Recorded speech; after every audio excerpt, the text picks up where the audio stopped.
The Perseverant IAS. चलिए शुरुआत करते हैं अपना डेली करंट अफेयर का सेशन जो कंटिन्यू है आपको 23 नवंबर से। जैसा कि आप देखा भी कि बहुत ज़्यादा क्वेश्चन यहाँ से हिट हुआ था डायरेक्टली आपके बीपीएससी 3.0 में। अब आपका जो काम है उसको आपको लगातार करते रहना है, आपको हताश नहीं होना है।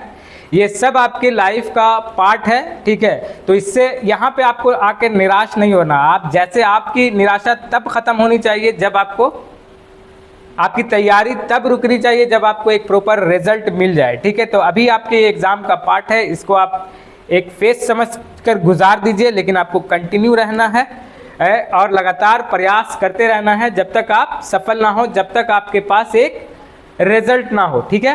तो अभी हमारे पास एक नोटिफिकेशन ये है कि परसेवरेंट आईएएस में जो है फिर से शुरू हो गया नया बैच बीपीएससी 3.0 से लेके 4.0। और एक सबसे महत्वपूर्ण जानकारी, हमने देखा था कि बीपीएससी 3.0 में कुछ लोगों को मैथ में प्रॉब्लम आ रही थी, तो मैथ के लिए 10 बजे से क्लास रेडी हो चुका है एक प्रॉपर टीचर के साथ। अगर आपको ज्वाइन करना है तो आप ज्वाइन कर सकते हैं, जितना जल्दी ज्वाइन करेंगे उतना ज़्यादा सही है, क्योंकि फाउंडेशन से मैथ स्टार्ट होगा और आपको पूरी कम्पिटिटिव लेवल का मैथमेटिक्स यहाँ पर पढ़ाया जाएगा। उसके साथ ही साथ जूनियर परजर्वेंट भी रेडी है नए नए टीचर के साथ। और इनमें सबसे विशेष टीचर, जैसा कि आप जान रहे हैं, जो लगातार यहाँ पढ़ा रहे हैं, 12 साल का एक्सपीरियंस है इनका, ब्रिजेश सिंह, मैथ के स्पेशलिस्ट हैं ये। और साइंस के लिए अलग टीचर हैं शाकिब फराज और नेहा शमीम, ये सारे सब्जेक्ट के लिए अलग अलग टीचर हैं जूनियर परसेवरेंट में, ठीक है, जो कि अभी कंटिन्यू रेडी करेंगे क्लास बहुत जल्द। तो आपसे ये अनुरोध है कि जैसे जैसे वक्त का इंतज़ार ना करते हुए आप ज्वाइन कर लीजिए और आपका जो सेशन है वो कंटिन्यू शुरू होगा, ठीक है। तो बीपीएससी के लिए तो है ही है आपका परसेवरेंट आईएएस, साथ के साथ अब आपको रेलवे एएलपी का भी आपको लेक्चर मिल रहा है यहाँ पर। ऑफलाइन और ऑनलाइन दोनों बैचेस स्टार्ट होने वाले हैं। तो ये महत्वपूर्ण जानकारी थी कोचिंग के प्रोग्राम से रिलेटेड, आप इसका फ़ायदा उठा सकते हैं। वापस से आते हैं अपने करंट अफेयर के सेशन पे, जो कि काफ़ी इंपॉर्टेंट सेशन रहा है आपका। आपने एग्ज़ाम देकर देख लिया है कि कितने क्वेश्चन यहाँ से डायरेक्ट हिट हुए थे। फ्रांस में यूपीआई आया है, ये हमने आपको फरवरी में पढ़ाया था और इसका क्वेश्चन आपको देखने को भी मिला था। लॉ कमीशन के बारे में बताया था और वो भी क्वेश्चन कल के 15 मार्च के पेपर में आपको देखने को मिला था। तो यहाँ पे हम लोग क्या करते हैं, नेशनल, इंटरनेशनल, उसके बाद पर्सन इन न्यूज़ और लोकेशन वाइज सारे तरह का करंट अफेयर आपको देते हैं। करंट अफेयर आपके लिए बहुत ज़्यादा इंपॉर्टेंट है, वो इसलिए क्योंकि ये आपके स्टैटिक्स से लेके करंट और न्यूज़ इवेंट तक को कवर करता है और आपकी जानकारी जीएस की जो है एक अलग लेवल पर होती है, ठीक है। तो चलिए शुरुआत कर रहे हैं अब अपने इस सेशन का। आज सबसे पहले है Indian forex reserve, foreign reserve के बारे में है कि भारत में फॉरेन रिजर्व में उछाल देखा गया है, बहुत ज़्यादा फॉरेन रिजर्व में देखा गया है पिछले 2 साल की तुलना में। ये इस साल जो है 636.1 बिलियन है। आपसे इकोनॉमी के पॉइंट ऑफ व्यू से डायरेक्ट क्वेश्चन बनता है कि फॉरेन रिजर्व भारत का अभी तत्काल में कितना है, तो आपको मालूम होना चाहिए 636 बिलियन, 636 बिलियन डॉलर में होता है ये याद रखिएगा। इससे क्वेश्चन देखा गया है एग्जाम में, इसलिए यहाँ पे इसको लिस्ट किया गया। अब आपको एक चीज़ ये याद रखना है कि फॉरेन रिजर्व में कंटेंट क्या क्या होता है, तो इसके कंटेंट से भी क्वेश्चन पूछता है कि इसमें क्या क्या एसेट है। तो सबसे पहले याद रखिएगा विदेशी मुद्रा संपत्ति, यानी कि फॉरेन करेंसी एसेट। ये डॉलर भी हो सकता है, येन भी हो सकता है, यूरो भी हो सकता है, ठीक है। इसके बाद है गोल्ड रिजर्व, सोने का भंडार भी जो है आपके फॉरेन रिजर्व में कंसीडर किया जाता है। स्पेशल ड्राइंग राइट्स, ये भी आपके फॉरेन रिजर्व में काउंट होता है। और तीसरा है आपका reserve position in IMF, IMF में आपकी क्या रिजर्व पोजीशन है, वो भी हिस्सा होती है फॉरेन रिजर्व की। यहाँ पे हम बात करेंगे, पहले आप फॉरेन करेंसी जान गए, गोल्ड आपको पता ही है क्या होता है, और स्पेशल ड्राइंग राइट्स, ठीक है, ये करेंसी ना होकर लेकिन करेंसी की तरह क्लेम की जाती है, ये एक सिक्योरिटी है, ठीक है। करेंसी ना होकर भी करेंसी की तरह क्लेम की जाती है, बस आपको ये ध्यान रखना है। और ये 1961 से इसका कंसेप्ट आया है, ठीक है, यूनाइटेड नेशन के थ्रू, ठीक है। इस बात को आप याद रखिएगा। तो अब आपसे क्वेश्चन इस तरह से पूछा जा सकता है कि फॉरेन रिजर्व में इनमें से कौन फॉरेन रिजर्व का पार्ट है? तो आपको 4 चीजें फॉरेन रिजर्व के नाम से याद आना चाहिए। सबसे पहले रिजर्व करेंसी, ठीक है, फॉरेन करेंसी यानी कि यूरो, डॉलर, येन, रियाल, कुछ भी हो सकता है ये। इसके बाद आपका गोल्ड रिजर्व, तीसरा आपका स्पेशल ड्राइंग राइट्स और चौथा आपका position, reserve position in IMF. तो ये एक इंपॉर्टेंट जानकारी थी जो आपको बताया गया। इसके बाद दूसरा आपका इंपॉर्टेंट न्यूज़ था एक्सरसाइज भारत शक्ति। इसका लोकेशन इंपॉर्टेंट है कि ये कहाँ हुआ है। जैसलमेर में हुआ है ये, और जैसलमेर कहाँ है? जैसलमेर कहाँ है? राजस्थान में, ठीक है। तो ये try live fire and man over exercise था जो कि भारत शक्ति के नाम से जाना जाता है, और ये हुआ कहाँ है? पोखरन, राजस्थान, ठीक है। सॉरी, हम क्या बोला? जैसलमेर, माफ कीजिएगा, लोकेशन जो है पोखरन है, ठीक है, पोखरन राजस्थान है, ठीक है। बस इससे आपको यहाँ पे से ये याद रखना है कि एक्सरसाइज भारत शक्ति कहाँ हुआ है, ये पोखरन राजस्थान में हुआ है। इसके बाद नेक्स्ट स्लाइड में देखिए आप, यहाँ पे से एक क्वेश्चन है आपका, एक्सरसाइज से एक क्वेश्चन निकल के आया है। इस क्वेश्चन का जवाब दीजिए, फिर आगे बढ़ते हैं हम। द लॉन्गेस्ट ऑफ अग्नि series and interconnected continental ballistic missile ICBM, इसमें आपको रेंज बताना है कि सबसे लॉन्गेस्ट रेंज किसका है। ऑप्शन में है अग्नि 1, अग्नि 2, अग्नि 3, अग्नि 4, और पांचवा ऑप्शन है आपका none of the above, many of the above. Answer इसका कुछ लोग कह रहे हैं यहाँ अग्नि 3, ठीक है। तो यहाँ पे करेक्ट आंसर है ई, ऑप्शन ई, क्योंकि अग्नि 5 है, एक अग्नि 5 है जिसका रेंज 5000 मीटर है, ठीक है, किलोमीटर का रेंज है, 5000 किलोमीटर का रेंज है अग्नि 5 का। तो ऑप्शन इसीलिए ई डाला गया था यहाँ पर कि इनमें से कोई नहीं या एक से अधिक। इसका रेंज स्टार्ट होता है अग्नि 1 का 700 किलोमीटर से 800 किलोमीटर, और अग्नि 4 का रेंज है आपका 2500 किलोमीटर, एंड द लास्ट है अग्नि 5 जिसका उद्घाटन कब हुआ था? 2022 में, ठीक है। इसका लास्ट जो है आपका परीक्षण अग्नि 5 का 2022 में हुआ है। अग्नि 5 इसलिए नहीं डाला था कि आपका आंसर फिर अग्नि 5 ही जाता, इसलिए ये, और ये बना था किससे, कौन से प्रोजेक्ट का हिस्सा है ये? प्रोजेक्ट का नाम बताइए इसके। इसका प्रोजेक्ट का नाम भी इंपॉर्टेंट है, integrated guided missile development programme, ठीक है, जो कि किसके लीडरशिप में शुरू हुआ था ये प्रोग्राम? ये प्रोग्राम शुरू हुआ था APJ अब्दुल कलाम के लीडरशिप में 1984 में, ठीक है। इसी प्रोग्राम का ये अग्नि सीरीज जो है हिस्सा है, integrated guided missile development programme, ठीक है। आगे बढ़ते हैं अब, इसका कमेंट में आंसर आप दीजिएगा, ठीक है। और IGMDP को अच्छे से थोड़ा सा जाकर आप देख लीजिएगा, गूगल पर ही, गूगल पर नहीं, डिफेंस मिनिस्ट्री के साइट पर जाके देखिएगा तो वहाँ ज़्यादा आपको जानकारी मिलेगी। नेक्स्ट है आपका SBI study on empowering women through SHG। SHG का फुल फॉर्म कौन बता सकता है यहाँ पर बिना बोर्ड को देखे हुए? ये है आपका सेल्फ हेल्प ग्रुप, ठीक है। सेल्फ हेल्प ग्रुप में ये होता है कि लोगों का समूह होता है और एक दूसरे को हेल्प करके जो है आपको कॉटेज इंडस्ट्रीज के छोटे छोटे प्रोग्राम को डेवलप किया जाता है यहाँ पर। ये अभी न्यूज़ में है, क्योंकि इसलिए न्यूज़ में है कि SBI ने बताया है, SBI ने इस पर मॉनिटर करके बताया कि SHG का बहुत अच्छा रिजल्ट देखने को मिल रहा है। कहाँ? रूरल एरिया में, ठीक है। सेल्फ हेल्प ग्रुप का मोटिव क्या है? वुमेन एम्पावरमेंट में इसका बहुत ज़्यादा मोटिव है। किसका? सेल्फ हेल्प ग्रुप का। वुमेन को एम्पावर करना है, फीमेल्स को एम्पावर करना है, बिजनेस का उनको रास्ता दिखाना है, और उनके लिए economic growth, source of economy generate करना है। किसके लिए? वुमेन्स के लिए। किसके थ्रू? सेल्फ हेल्प ग्रुप के through. The state bank of India recently unveiled a research study highlight the evolving dynamics of self help group.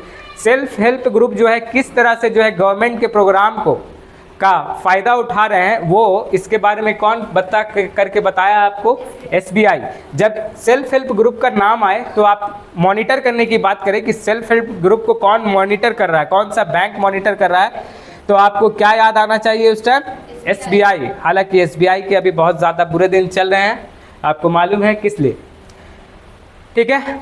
भारतीय स्टेट बैंक ने हाल ही में भारत में स्वयं सहायता समूह, हिंदी में इसको क्या बोल रहे हैं, हिंदी के कंटेंट का डिमांड था, इसलिए हिंदी का कंटेंट आपके लिए लाया जा चुका है यहाँ पर। अब इस वीडियो को ज़्यादा से ज़्यादा आप क्या करेंगे, जो करते हैं आप, भारतीय स्टेट बैंक ने हाल ही में भारत में स्वयं सहायता समूह की उभरती गतिशीलता पर प्रकाश डालते हुए एक शोध अध्ययन का अनावरण किया है।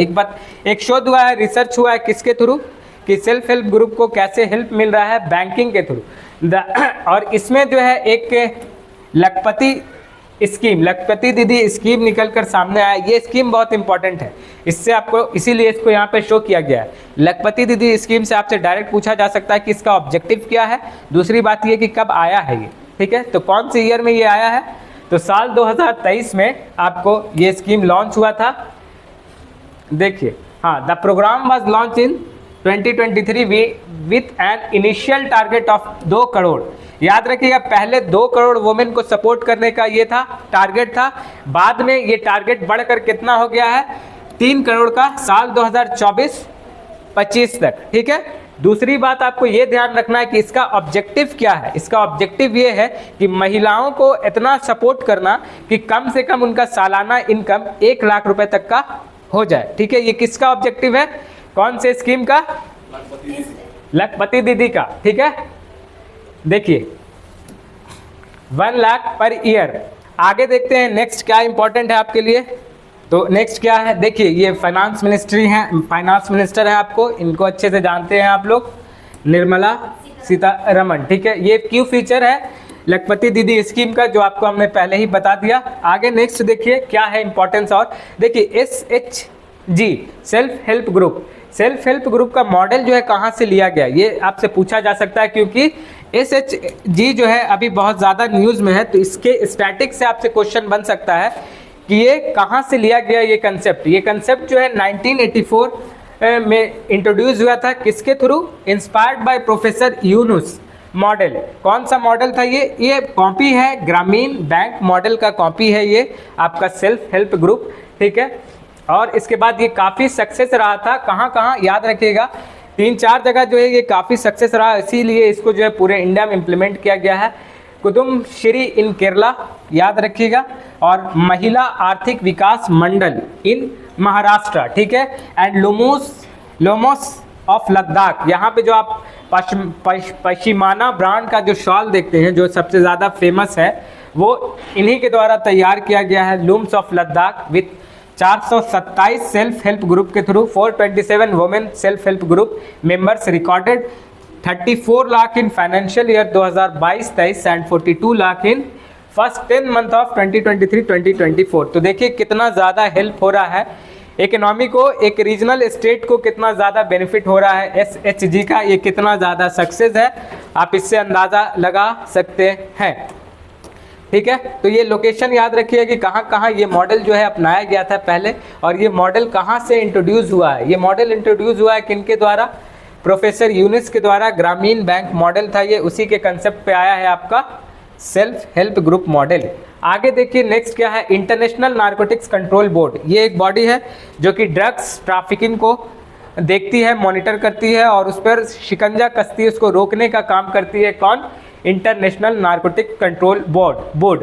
The international narcotic control board INCB is the independent and quasi judicial monitoring body है, किसके लिए, for the implementation of United nation international drug control convention, ठीक है। ड्रग की जो तस्करी है वो बहुत ज़्यादा अभी देखने को मिल रही है, तो उस पर अभी एक रिपोर्ट आया है, उस रिपोर्ट के आधार पे ये क्वेश्चन बना है आपका, ये करंट अफेयर लाया गया है आपके लिए कि आपको ये जानना होगा कि सबसे पहले ये याद रखिएगा कि इंटरनेशनल नारकोटिक्स कंट्रोल बोर्ड किसके अंदर काम करती है, तो यूनाइटेड नेशन के अंदर काम करती है ये बॉडी, ठीक है। और इसका काम क्या है, ड्रग की तस्करी को देखना, मॉनिटर करना और उसको कंट्रोल करना। ड्रग की तस्करी से जो है बहुत ज़्यादा जाने जाती हैं, कहाँ जाती हैं, लोकेशन भी अभी आपको दिखाया जाएगा कौन कौन सा एरिया है, जो लोकेशन आपको याद रखना है, क्योंकि कहाँ कौन सा ड्रग्स का तस्करी सबसे ज़्यादा होता है। अभी एक चीज़ ये याद रखिए कि अफ़गानिस्तान में जो सबसे ज़्यादा ओपीएम की खेती होती थी, अफीम की जो खेती होती थी, उस पर बहुत ज़्यादा अफगान ने कंट्रोल किया है और वहाँ ड्रास्टिक चेंज आया है। बहुत ज़्यादा भारी कमी आई है वहाँ, लेकिन इसके अगेंस्ट नॉर्थ अमेरिकन कंट्री में इजाफा हो गया है, ड्रग तस्करी में बढ़ोतरी हुआ है, जाने भी वहाँ ज़्यादा गई हैं। और उसके बाद नॉर्थ अमेरिका, साउथ अमेरिका, ये लोकेशन आपको याद रखना, आपको कंट्री पता होना चाहिए, स्पेसिफिक कंट्री अभी आपको दिखा दिया जाएगा, बता दिया जाएगा, ठीक है। Recently the international narcotic control board in its 2023 annual report highlighted that online drug trafficking has increased। Online जो है अब ड्रग ट्रैफिकिंग हो रही है, यानी आपको ऑनलाइन जो है ऑर्डर देकर जो है ड्रग ट्रैफिकिंग चल रहा है। तो ये एक बहुत चिंता का विषय है, भारत के लिए भी है, क्योंकि भारत में भी जो युवा जो है इसके शिकार हो रहे हैं बहुत तेज़ी से। तो ये एक कंसर्न का मैटर है, सोचने का मैटर है। अब देखिए लोकेशन आप देख लीजिए, अफगानिस्तान में सबसे ज़्यादा क्या होता था, ओपीएम कल्टीवेशन, लेकिन इसमें बहुत ज़्यादा डिक्लाइन हुआ है। देखिए प्रोडक्शन डिक्लाइन हुआ है। वहाँ की जो अभी न्यू गवर्नमेंट है उसने इसको पूरी तरह से प्रतिबंधित कर दिया है, किसी तरह का ना आप उगा सकते हैं, ना आप बाहर से ला के यहाँ बेच सकते हैं। इस तरह का फैसला किसने लिया है, अफगानिस्तान गवर्नमेंट ने। अगर आपसे न्यूज़ में पूछा जाए कि कहाँ ओपीएम जो है डिक्लाइन हुआ है, तो आपको लोकेशन याद आना चाहिए, अफगानिस्तान। कहाँ की कंट्री है अफगानिस्तान, कैपिटल नहीं, हम कंट्री पूछ रहे हैं, कहाँ की है ये, सेंट्रल एशियन कंट्री है आपकी, ठीक है, आपको अफगानिस्तान।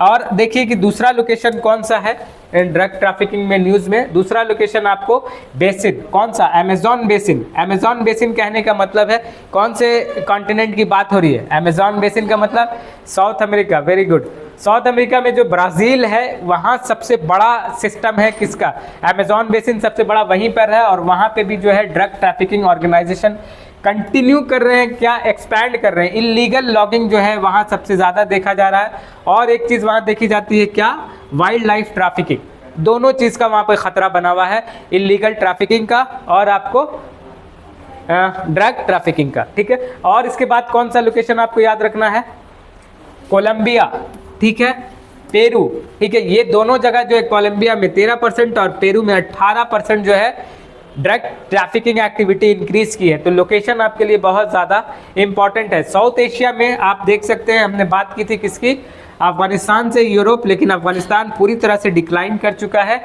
यहाँ से कहाँ जाता था, ओशिनिया, ओशिनिया एक कंटिनेंट है जहाँ आपको ऑस्ट्रेलिया, न्यूजीलैंड, ये सारी कंट्री आपको ओशिनिया की ही है। तो ये था आपका आज का करंट अफेयर, जिसमें 2-4 टॉपिक जो है इम्पॉर्टेंट करंट अफेयर आपके एग्जामिनेशन पॉइंट ऑफ व्यू से बहुत ज़्यादा इंपॉर्टेंट था। फिर आपसे मिलेंगे हम इसी तरह के करंट अफेयर से, तब तक के लिए आप पढ़ते रहिए, कंटिन्यू रिवीजन करते रहिए। देख रहे हैं कि आप रिवीजन नहीं करते हैं, जिसकी वजह से क्या होता है, आपका एफर्ट लॉस हो जाता है, आपको याद हुई हुई चीज़ आप भूल जाते हैं।